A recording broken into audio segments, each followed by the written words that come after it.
दर्शकबिन हेर्नुहोस् त यो भिडियोले पक्कै पनि तपाईँको मन छुनेछ। उनी हुन् 53 वर्षीय वीरबहादुर विक। जङ्गलको बीचमा बाँसले बारेको सानो घर छ उनको।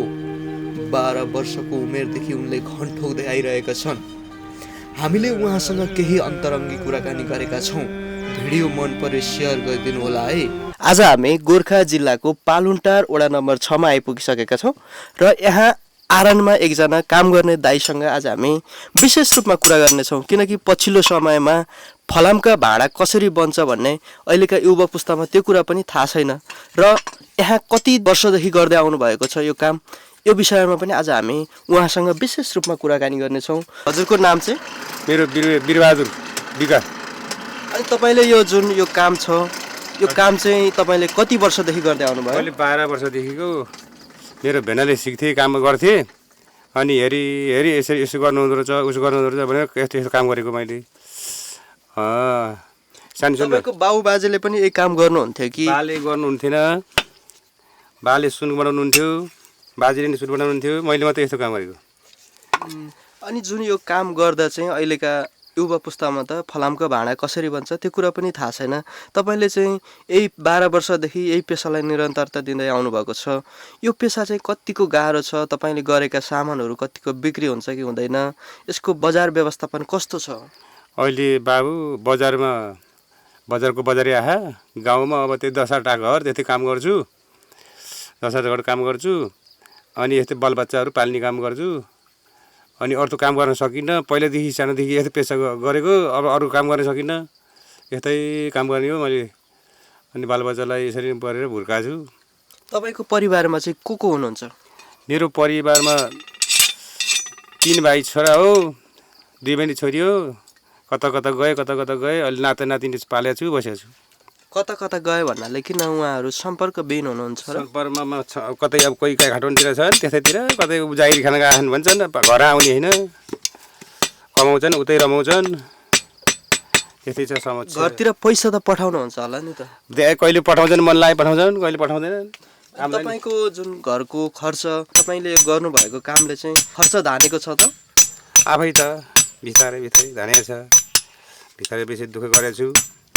अहिले चाहिँ को हुनुहुन्छ? अहिले तपाईँ घरमा चाहिँ को हुनुहुन्छ? अहिले नाता नातिनी, एउटा नाति एउटा नातिनी, अब बुढाबुढी त्यति छ। अनि पैसा त पठाउनुहुन्छ होला नि त छोराहरूले? पैसा पठाउँछन्, कहिले पठाउँछन्, कहिले पठाउँदैनन्, कहिले छैन, कमाइन भएन भन्छन्। जुन तपाईँले यो काम गरिराख्नु भएको छ, यो काम गर्न चाहिँ कतिको सजिलो अप्ठ्यारो कस्तो छ? यो अप्ठ्यारो छ नि बाबु, अप्ठ्यारो छ। अब फलम काट्नलाई अनि हान्नलाई अनि त्यही साथी नभएर एक्लै काम गर्नुपर्छ। अब साथीहरू जो पायोले काम गर्दैनन्, घन हान्न लगायो भने एकपट्टि हानिदिन्छन्। अनि त्यही सकेको बिस्तारै काम गर्छु, आफ्नो जीविका चलाएको छु।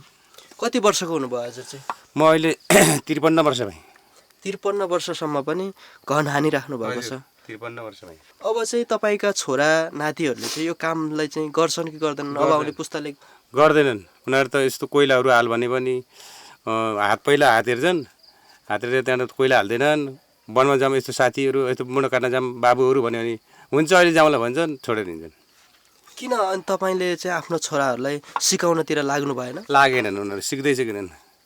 गाडी दौडिन थाल्यो, रोड सडकमा गाडी दौडिन थाल्यो, त्यतातिर हिँड्यो, त्यतातिरै यस्तो गर्नु बाबु उतो गरेर म हुन्छ भन्ने, भाग्ने हिँड्ने गर्दै त्यस्तो उनीहरूको। तपाईँको यो वनको बिचमा घर पनि निकै दयनीय अवस्थामा छ, घरहरू पनि बाँसले घेरेका, बाँसले टालेका घरहरू छ। तपाईँको आर्थिक अवस्था, तपाईँको दिनचर्या कटाउनलाई चाहिँ के कस्तो गाह्रो छ? आर्थिक अवस्थामा कस्तो छ? गाह्रो छ बाबु, साह्रै गाह्रो छ। कसरी चलाइराख्नु भएको छ त? कसैले साथ दिँदैन, आफ्नै सुरले काम गर्छु। कोही यस्तो 2-4 घर दयामाया हुनेले दिन्छन्, दया नहुने त्यही पनि छैन भन्छन्। मान्छेले चाहिँ यस्तो काम गर्दा चाहिँ हेर्ने नजर चाहिँ कस्तो हुँदो रहेछ? गऱ्यो दिन दिन्छन्, नगरेर दिन केही दिँदैनन् बाबु। त्यही गरिसके पनि ल के गरे हेर, कसो गरे हेर भन्छन्, त्यस्तै हो। तपाईँको छोराहरू चाहिँ नेपालमै हुनुहुन्छ कि विदेशमा हुनुहुन्छ? नेपालमै छन् बाबु, नेपालमै। के काम गर्नुहुन्छ छोराहरूले चाहिँ? ड्राइभर काम गर्छन्, कोही खलासी हुन्छन्, त्यस्तै छ। कतिवटा छोरा भन्नुभयो? मेरो 3 भाइ छोरा।